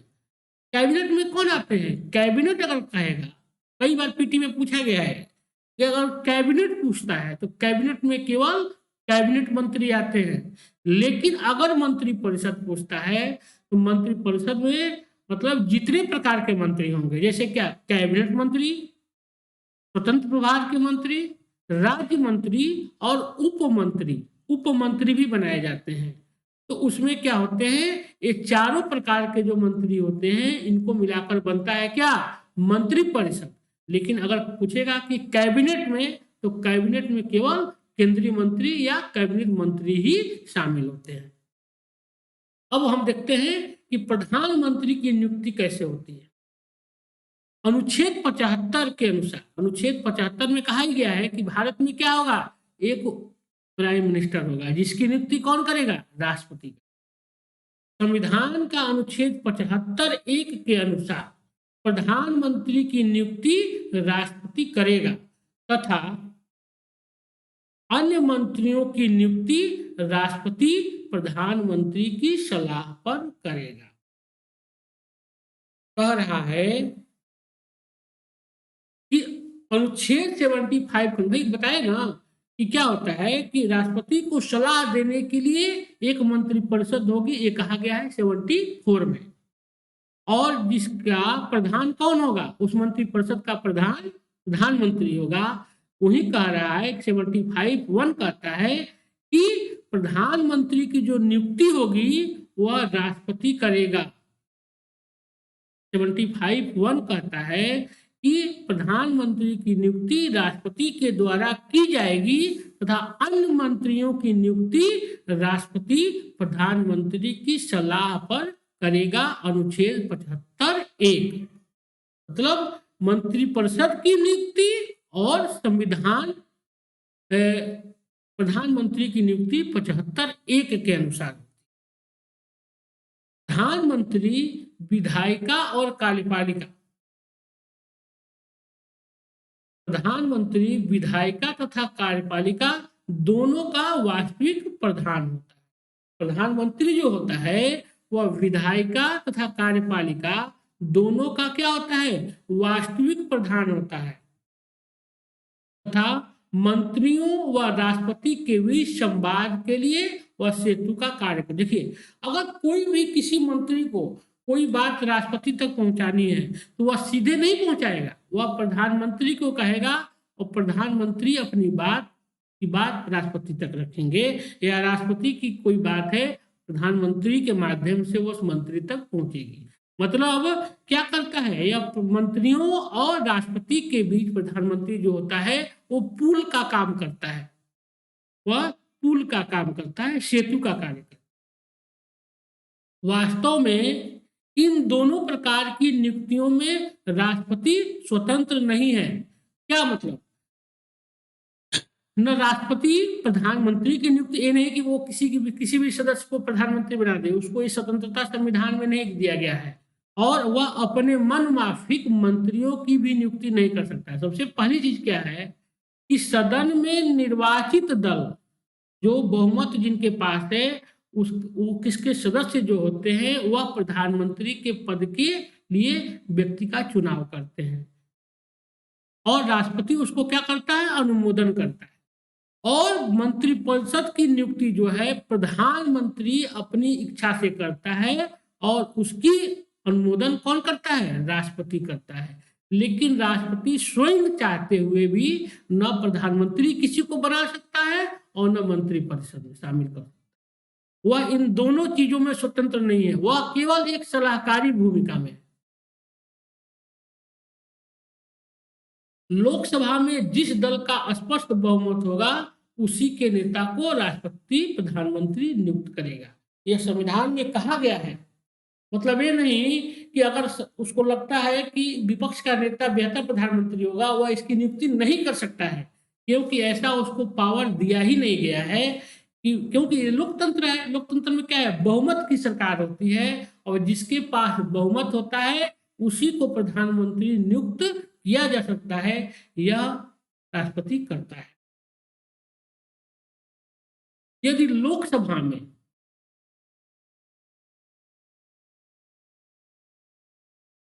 यदि लोकसभा में किसी दल को स्पष्ट बहुमत प्राप्त न हुआ हो, तब राष्ट्रपति अपने विवेकानुसार उस व्यक्ति को प्रधानमंत्री बनने के लिए आमंत्रित करेगा जिसको लोकसभा में बहुमत प्राप्त करने का विश्वास। देखिए, अब यहाँ पे क्या होता है, अगर मान लीजिए किसी भी दल को बहुमत नहीं मिला, उस समय राष्ट्रपति का पावर बढ़ जाता है।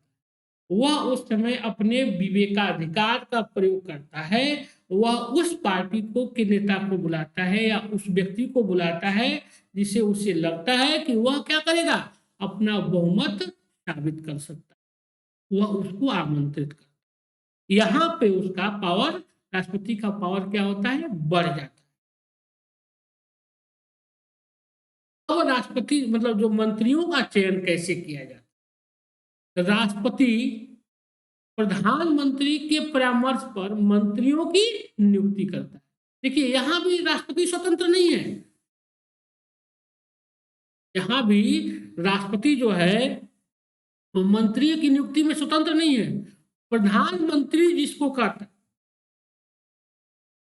उसी को राष्ट्रपति क्या करता है, मंत्री पद पर आसीन करता है, शपथ दिलाता है। अपने पद की शपथ लेने के पश्चात प्रधानमंत्री अन्य मंत्रियों के नामों और उनके विभागों की सूची राष्ट्रपति को देता है। देखिए, पहले वह नहीं दे सकता है। प्रधानमंत्री जब नियुक्त हो जाता है तो वह अन्य मंत्रियों की जो सूची होती है, किसको मंत्री बनाना है, वह लिस्ट राष्ट्रपति को देता है और उनके विभागों की सूची भी राष्ट्रपति को देता है। उसी के अनुसार राष्ट्रपति मंत्रियों की नियुक्ति करते हैं। राष्ट्रपति समानतः उस सूची पर अपनी स्वीकृति प्रदान करते हैं। अब मंत्री बनने के लिए क्या अहर्ताएं होनी चाहिए, क्या योग्यताएं होनी चाहिए, इसको हम बोलते हैं।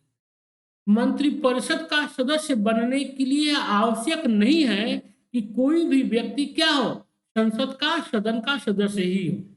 देखिए, यह कहीं नहीं है कि मंत्री बनने के लिए संसद की सदस्य होना अनिवार्य है, लेकिन 6 महीना के भीतर प्रधानमंत्री को यह पावर है, राष्ट्रपति को यह पावर है कि किसी को मंत्री बना सकते हैं, लेकिन 6 महीने के भीतर उसको दोनों सदनों में से किसी का भी सदस्य बनना अनिवार्य होता है। अगर वह 6 महीने के भीतर निर्वाचित नहीं होता है तो उसका पद स्वतः ही समाप्त हो जाता है। यह क्या कहता है, अनुच्छेद 75(5). परंतु मंत्री बनने के बाद संसद का सदस्य न होने पर उसे 6 महीने के अंदर संसद के किसी भी सदन का सदस्य बनना अनिवार्य। मतलब क्या हुआ कि अगर किसी भी व्यक्ति को प्रधानमंत्री मंत्री बना देते हैं, जैसे अभी आप लोग याद ही होगा कि जयशंकर को बनाया गया, वो क्या थे, विदेश सचिव से रिटायर किए थे, उनको बनाया गया। चाहे बहुत से आईएएस अधिकारियों को बना दिया जाता है, तो उनको बनाया जाता है। बनाने के बाद क्या होता है, 6 महीने के भीतर उनको संसद के किसी भी सदस्य की सदस्यता लेनी आवश्यक होती है। अगर वो नहीं लेंगे तो उनका पद स्वतः ही समाप्त है। अगर वह इस अवधि में 6 महीना के भीतर 6 महीने के भीतर अगर वह ऐसा नहीं कर पाता, मतलब वह किसी सदन का सदस्य नहीं बन पाता है, तो उसकी जो सदस्यता होती है ऑटोमेटिक क्या होती है, उसका जो उसको पद अपना स्वतः ही छोड़ देना पड़ता है। मंत्रियों के द्वारा जो शपथ ग्रहण होता है, उनके द्वारा क्या शपथ है, पद ग्रहण करने से पूर्व प्रधानमंत्री सहित प्रत्येक मंत्री को अनुसूची 3 में दिए गए प्रारूप के अनुसार राष्ट्रपति के समक्ष पद और गोपनीयता की शपथ लेनी पड़ती है। अनुच्छेद 3 जो शपथ ग्रहण है, उसके अनुसार प्रधानमंत्री को और अन्य मंत्रियों को राष्ट्रपति के समक्ष शपथ लेना पड़ता है, पद और गोपनीयता। कार्यकाल, मंत्रिपरिषद का कार्यकाल हम देखेंगे। मंत्रिपरिषद का कार्यकाल निश्चित नहीं होता है। भाई देखिए क्या होता है, जब तक सरकार बहुमत में रहेगी, जब तक सरकार बहुमत में रहेगी तब तक मंत्री अपने पद पे आसीन रहेगा। दूसरा चीज ये, अगर प्रधानमंत्री अगर उसको हटाने की अनुशंसा राष्ट्रपति से कर दे, तब मंत्री क्या होता है, अपने पद से इस्तीफा दे। मंत्रिपरिषद का कार्यकाल निश्चित नहीं होता। मंत्रिपरिषद तभी तक अपने पद पे आसीन रहती है जब तक उसे लोकसभा में क्या हो, विश्वास प्राप्त हो। तो अभी बताएं कि जब तक लोकसभा में विश्वास प्राप्त है तब तक क्या रहेगा, मंत्री पद का, परिषद का कार्यकाल बना रहेगा। जैसे विश्वास रहेगा वैसे उसका पद समाप्त हो जाएगा, या मंत्रिपरिषद लोकसभा में क्या होगा, पद त्याग करना पड़ता है।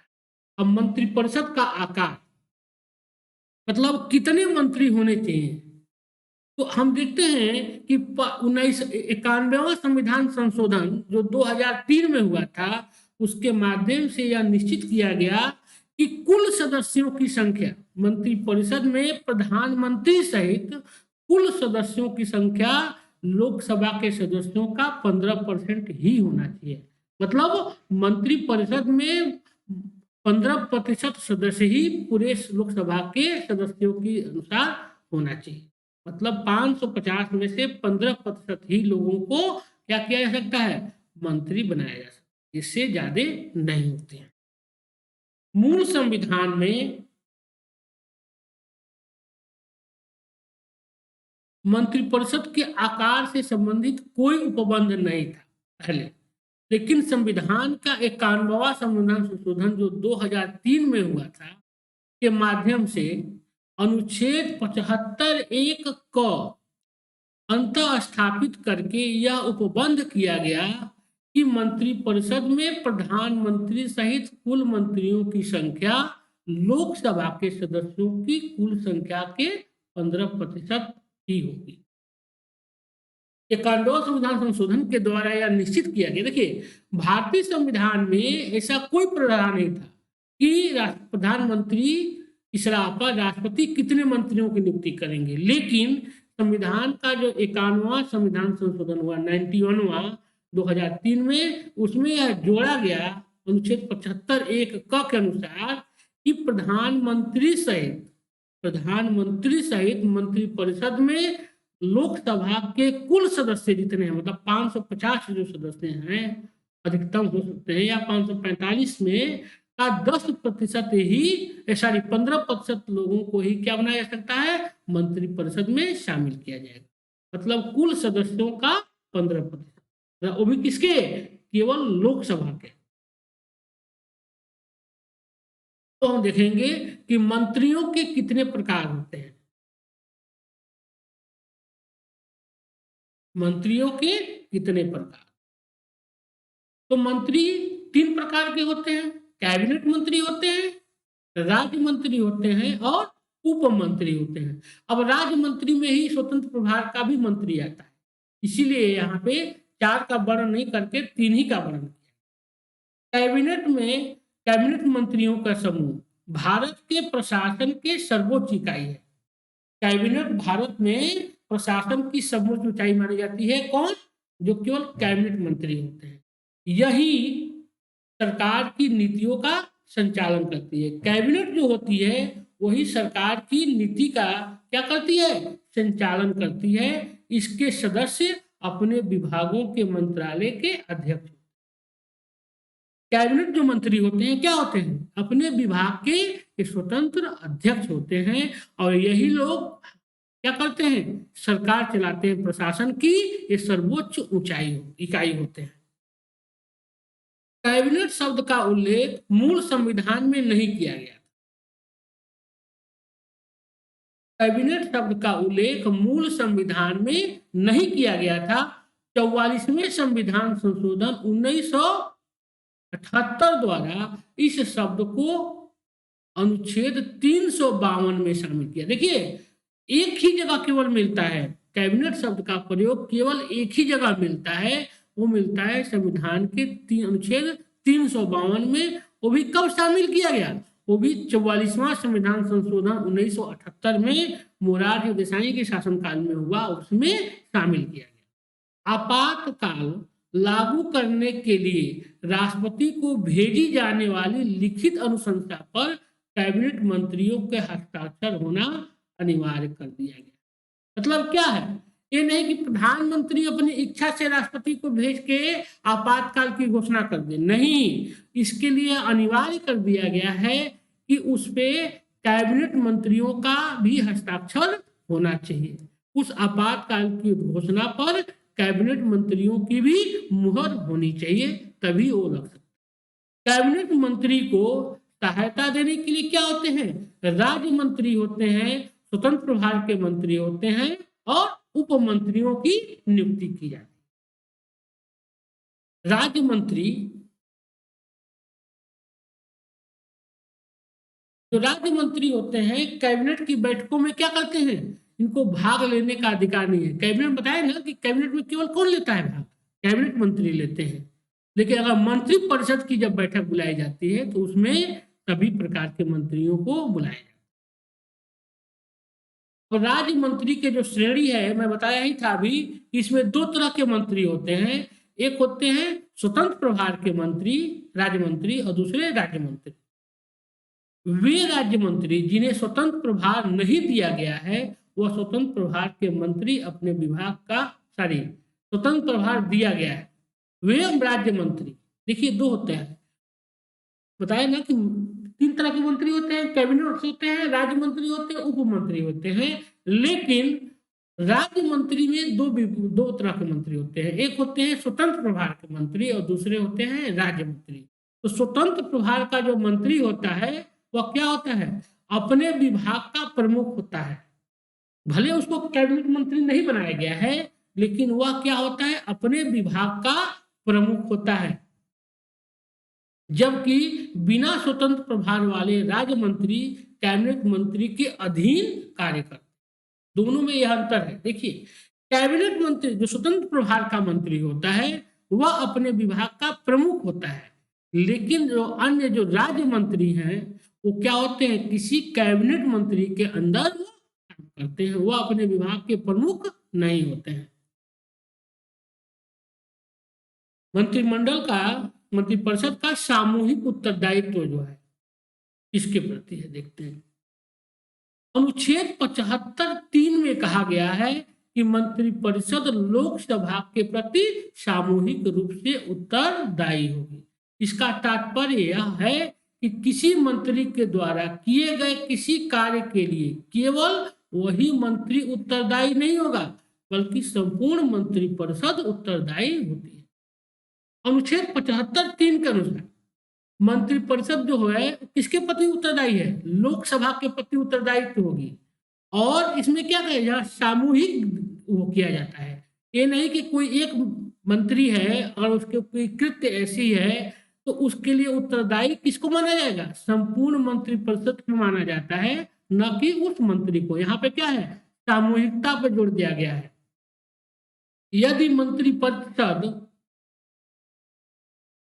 किसी एक सदस्य के विरुद्ध अविश्वास प्रस्ताव पारित हो जाता है, अगर मंत्रिपरिषद के किसी एक भी सदस्य के खिलाफ अविश्वास प्रस्ताव पारित हो जाता है तो पूरे मंत्रिपरिषद को इस्तीफा देना पड़ता है।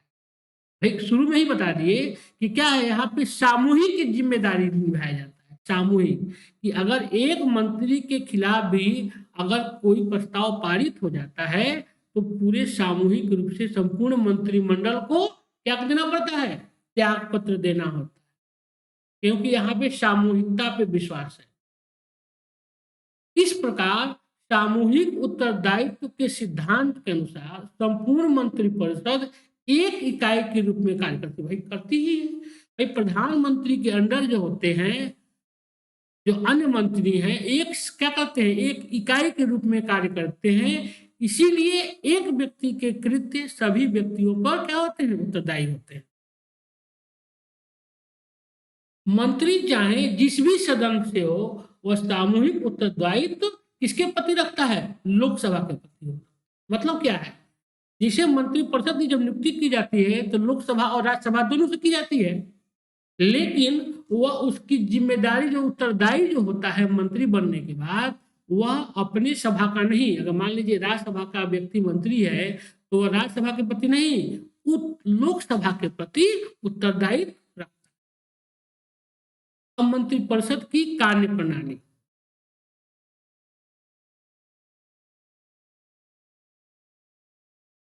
मंत्रिपरिषद की ओर से मंत्रिमंडल या कैबिनेट एक इकाई के रूप में कार्य करता है।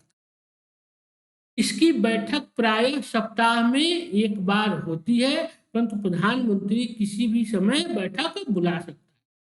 मंत्रिपरिषद या कैबिनेट की जो बैठक होती है, क्या एक इकाई के रूप में लोग कार्य करते हैं और इनकी जो बैठक होती है सप्ताह में कम से कम एक बार होती है। लेकिन अगर प्रधानमंत्री को लगता है तो वह बैठक जो है वो समय से पहले भी बुला सकता है, या तो चाहे तो कई बार भी बुला सकता है सप्ताह में। मंत्रिपरिषद की बैठक की अध्यक्षता प्रधानमंत्री करता है तथा उसकी अनुपस्थिति में प्रधानमंत्री द्वारा नामित कोई वरिष्ठ मंत्री अध्यक्षता करता है। मंत्रिपरिषद की बैठक के लिए कोई निश्चित कोरम नहीं है। क्या है, अगर मान लीजिए कि प्रधानमंत्री नहीं है देश के अंदर, अगर मंत्रिपरिषद की बैठक बुलानी है तो दूसरा जो प्रधानमंत्री के बाद वरिष्ठतम मंत्री होता है वह क्या करता है, मंत्रिपरिषद की उस समय अध्यक्षता करता है। और भारतीय संविधान में कहीं भी इसका उल्लेख नहीं है, मंत्रिपरिषद की बैठक के लिए किसी कोरम का उल्लेख नहीं है कि मतलब क्या कि कितने सदस्य उपस्थित होने चाहिए, इसका कहीं कोई उल्लेख नहीं है। मंत्रिपरिषद की ओर से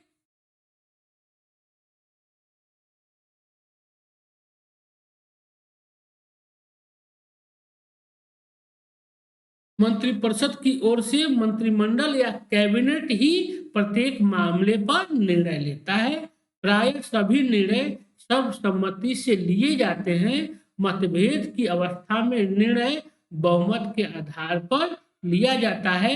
बहुमत से लिया गया निर्णय सभी मंत्रियों को का संयुक्त निर्णय माना जाता है। देखिए, क्योंकि मंत्रिपरिषद में तो सभी मंत्री आते हैं, लेकिन कैबिनेट का जो भी फैसला होता है वह माना जाता है कि यह क्या है, मंत्रिमंडल का, मंत्रिपरिषद का फैसला है, मान लिया जाता है। और यहाँ जो भी फैसले जो लिए जाते हैं वो क्या होते हैं, सर्वसम्मति से लिए जाते हैं, कैबिनेट के फैसले माने जाते हैं। अगर किसी मुद्दे पर विवाद है आपस में, तो इसका निर्णय किसके द्वारा होता है, बहुमत के द्वारा होता है। और उसके बाद यह मान लिया जाता है कि यह सभी मंत्रियों का संयुक्त निर्णय है। यदि कोई मंत्री मंत्रिपरिषद के निर्णय से सहमति नहीं होता है तो वह अपने पद से त्याग पत्र दे सकता है, देना पड़ता है। क्या कर रहा है कि अगर मान लीजिए कोई उसके बाद भी कोई मंत्री जो है अगर कैबिनेट के निर्णय से सहमत नहीं है तो उसे अपना पद छोड़ना पड़ता है, ऐसा किया गया है संविधान में। अब हम देखते हैं कि एक उपराष्ट्रपति होता है। देखिए, भारतीय संविधान में कहीं भी उपराष्ट्रपति का प्रावधान नहीं किया गया है भारतीय संविधान में, लेकिन फिर भी समय समय पर राजनीतिक मजबूरी के कारण उपराष्ट्रपति उप प्रधानमंत्री बनाए जाते रहे। उसी को हम लोग देख लेते हैं। उपराष्ट्रपति, संविधान में उपराष्ट्रपति पद का कोई प्रावधान नहीं है, किंतु समय समय पर राजनीतिक कारणों से सत्तारूढ़ दल द्वारा संवैधानिक प्रावधानों से हटकर उप प्रधानमंत्री की नियुक्ति की जाती रही है। इस प्रकार यह विशुद्ध रूप से क्या है, एक राजनीतिक पद है। क्या कहने मतलब क्या होगा कि भारतीय संविधान में कहीं भी उपराष्ट्रपति पद का वर्णन उप प्रधानमंत्री पद का वर्णन नहीं है, लेकिन समय समय पर हम देखते हैं कि राजनीतिक कारण कहिए, राजनीतिक मजबूरी कहिए, उसको देखते हुए उपराष्ट्रपति की नियुक्ति होती कि उप प्रधानमंत्री की नियुक्ति की जाती रही है। और यह पद जो होता है, उप प्रधानमंत्री का जो पद होता है, यह पूर्ण रूप से विशुद्ध रूप से क्या होता है, एक राजनीतिक पद माना जाता है। संवैधानिक दृष्टि से उप प्रधानमंत्री और मंत्रिमंडल के अन्य सदस्य मंत्रियों की परिस्थिति में कोई अंतर नहीं होता है। क्या होता है, देखिए, कैबिनेट के जो अन्य मंत्री हैं, उप प्रधानमंत्री जो है, दोनों का स्तर बराबर होता है, उसमें कोई भेदभाव नहीं होता है, कोई अंतर नहीं। उप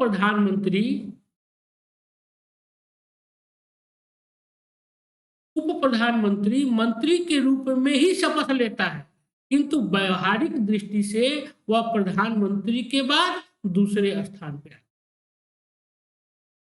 देखिए, जो उप प्रधानमंत्री क्या है, कोई पद तो है नहीं ऐसा, उसके लिए कोई कार्य तो निश्चित किया नहीं गया है, तो वह कार्य किस चीज का करता है, वह कैबिनेट मंत्री का ही कार्य करता है। आप लोग याद होगा कि पिछली सरकार में लाल कृष्ण आडवाणी जी को अटल बिहारी वाजपेयी जी के समय में उप प्रधानमंत्री बनाया गया। उसके साथ साथ भाई उप प्रधानमंत्री का तो कोई कार्य होता नहीं है, तो किस कार्य का निर्वहन कर रहे थे, वह गृह मंत्रालय का निर्वहन कर रहे थे, गृह मंत्री थे। तो क्या होता है, उप प्रधानमंत्री की जो परिस्थिति होती है वह कैबिनेट मंत्री की ही होती है, लेकिन व्यवहारिक रूप से ऐसा माना जाता है कि प्रधानमंत्री के बाद उप प्रधानमंत्री आता है। इसे मंत्रिमंडल के वरिष्ठतम मंत्री का दर्जा भी दिया जा सकता है। उप प्रधानमंत्री को कोई विशेषाधिकार प्राप्त नहीं है, वह प्रधानमंत्री की अनुपस्थिति में उसके सभी दायित्वों को करता है। क्योंकि देखिए, ये तो पहले भी था कि अगर कोई वरिष्ठतम मंत्री जो है, अगर प्रधानमंत्री नहीं है तो मंत्रिपरिषद के बैठकों की वो कर सकता है। उसी तरह उप प्रधानमंत्री को यह माना जाता है कि वह क्या होगा, प्रधानमंत्री के बाद सबसे वरिष्ठतम मंत्री होता है, इसलिए वह मंत्रिपरिषद की बैठक की अध्यक्षता करता है।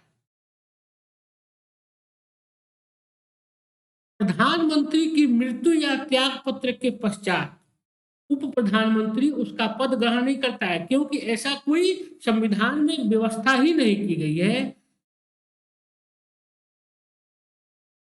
प्रधानमंत्री की मृत्यु या त्याग पत्र के पश्चात उप प्रधानमंत्री उसका पद ग्रहण नहीं करता, क्योंकि प्रधानमंत्री की मृत्यु या त्याग पत्र के पश्चात मंत्रिपरिषद का क्या किया जाता है, विघटन कर दिया जाता है। भाई जब मंत्रिपरिषद का विघटन ही कर दिया जाएगा, तो क्योंकि प्रधानमंत्री तो कोई ऐसा उसका उत्तरदायित्व ही नहीं है, वह कैबिनेट मंत्री का ही दायित्व निभाता है, इसलिए उसका भी पद स्वतः समाप्त हो जाता है। अब हम देखते हैं कि आखिर मंत्रिमंडल में और मंत्रिपरिषद में क्या अंतर होता है। यह मेंस में पूछा जा सकता है, पूछा भी गया है कि मंत्रिपरिषद और मंत्रिमंडल में क्या अंतर। तो सबसे पहले देखते हैं कि मंत्रिपरिषद, यह मेंस की दृष्टि से इंपॉर्टेंट है। मंत्रिपरिषद में सदस्य जो होते हैं 3 स्तर के होते हैं। मंत्रिपरिषद कैबिनेट स्तर के मंत्री, राज्य स्तर के मंत्री और उप मंत्री। राज्य स्तर के मंत्री में ही क्या होते हैं, स्वतंत्र प्रभार के भी मंत्री होते हैं और राज्य मंत्री होते हैं। लेकिन मंत्रिमंडल में जो होते हैं,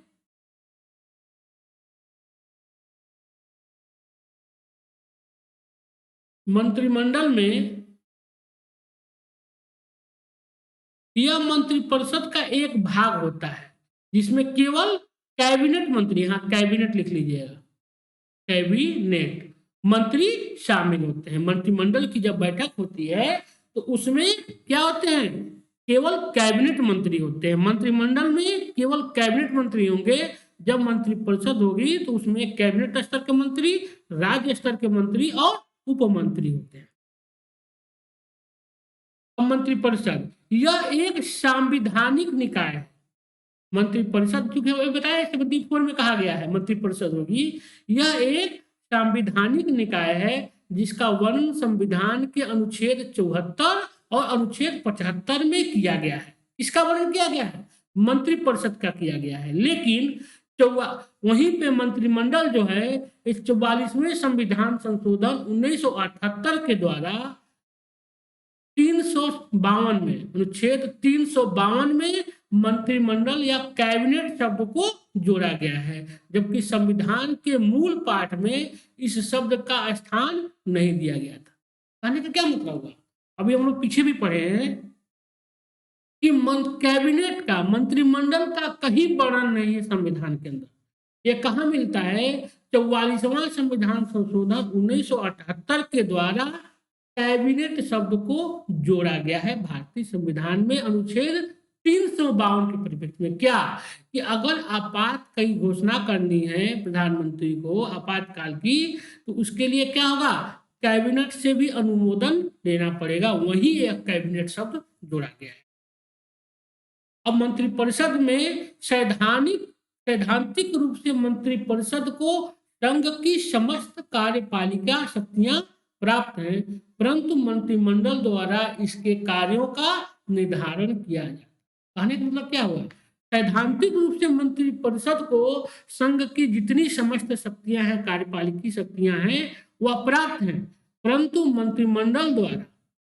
मंत्रिमंडल द्वारा कैबिनेट के द्वारा इसके कार्यों का क्या किया जाता है, निर्धारण किया जाता है। वहीं पे व्यवहारिक रूप से मंत्रिमंडल सदैव मंत्रिपरिषद की ही शक्तियों का प्रयोग करता है और मंत्रियों के कार्यों का निर्धारण। क्या कहने का मतलब हुआ, देखिए पावर जो है वो किसमें है, मंत्रिपरिषद में है, लेकिन उस पावर का प्रयोग मंत्रिपरिषद नहीं कर पाता है। कौन करता है, कैबिनेट करता है। और मंत्रिपरिषद के क्या कार्य करना है, उसका कैसे उसकी शक्तियों का प्रयोग करना है, इसको कौन करता है, व्यवहारिक रूप से मंत्रिमंडल ही, कैबिनेट ही करता है और अन्य मंत्रियों के कार्यों को निर्धारित करता है। मंत्रिमंडल द्वारा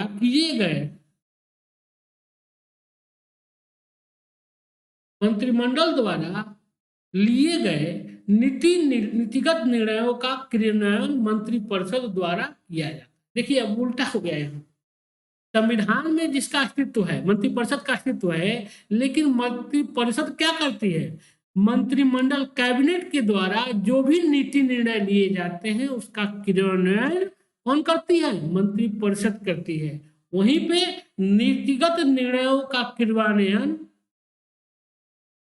करने के लिए एक मंत्रिपरिषद का निर्देश देता है। कैबिनेट जो होता है वह नीति निर्णयों को क्रियान्वित करने के लिए क्या करता है, मंत्रिपरिषद को निर्णय देता है, निर्देश देता है तथा निर्णयों के क्रियान्वयन की निगरानी भी करता है। मंत्रिपरिषद क्या है, यह एक बड़ा निकाय है जिसमें 50 से लेकर 70 मंत्री शामिल होते हैं। समय एवं परिस्थितियों के अनुसार प्रधानमंत्री इसके आकार को क्या कर सकते हैं, घटा बढ़ा सकते हैं, मतलब कुल सदस्यों का 15% तक। वहीं पे मंत्रिपरिषद जो होता है, कैबिनेट जो होता है, मंत्रिमंडल एक छोटा सा निकाय है जिसमें 15 से 20 मंत्री होते हैं। भाई कैबिनेट में क्या होते हैं, कैबिनेट मंत्री ही केवल शामिल होते हैं, तो इसलिए 15 से 20 होते हैं। इस तरह आज हम लोग क्या पढ़ लिए, उपराष्ट्रपति पढ़ लिए और मंत्रिपरिषद पढ़ लिए। अब हम कल पढ़ेंगे राज्यपाल, जो परीक्षा की दृष्टि से बहुत ही महत्वपूर्ण है, वो भी परीक्षा की दृष्टि से काफी महत्वपूर्ण है राज्यपाल, प्रीलिम्स और मेंस दोनों की दृष्टि से। इसी के साथ हम आज का क्लास अब यहीं पे समाप्त करते हैं, कल फिर मिलेंगे आप लोगों से। आप लोग हमारे वीडियो को जरूर लाइक कीजिए और हमारे चैनल यूपीएससी सीएससी हिंदी को जरूर सब्सक्राइब कीजिए तथा आप हमारे कोड AKS001 जो हमारा कोड है, इसके माध्यम से जरूर एडमिशन लीजिए, आपको 10% का डिस्काउंट मिलेगा। इसी के साथ आज का हम क्लास समाप्त करते हैं। नमस्कार, धन्यवाद।